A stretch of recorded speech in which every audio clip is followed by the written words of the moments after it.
ఇంకా కడియం శ్రీహరి చెప్తాడు పెద్ద పెద్ద మాటలు. 6 నెలల కాంగ్రెస్ కూలిపోతుంది అన్నాడు. 6 నెలల సార్ పోయి కాంగ్రెస్ పార్టీ కండువా కప్పుకున్నాడు కడియం శ్రీహరి. ఈ డైలాగులు అవసరమా కడియం శ్రీహరికి? సీనియర్ లీడరు, ఓ మాజీ మంత్రి, డిప్యూటీ సీఎంగా కూడా పనిచేసినట్టున్నాడు కదా. గంత పెద్ద మనిషి షి 6 నెలల కథం అవుతుంది. యాడున్నావు సార్ ఇప్పుడు నువ్వు? ఏ పార్టీలో ఉన్నావంటే ఉండాల్సిన పార్టీలోనే ఉన్నా.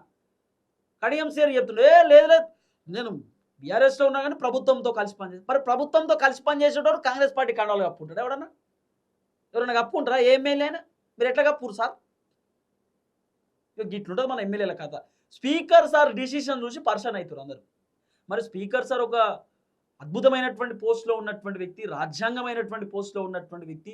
మరి సార్ ఎందుకు ఇట్లా నిర్ణయాలు తీసుకుంటున్నాడో, ఎందుకు ఈ డిసిషనో అర్థమవుతలేదు.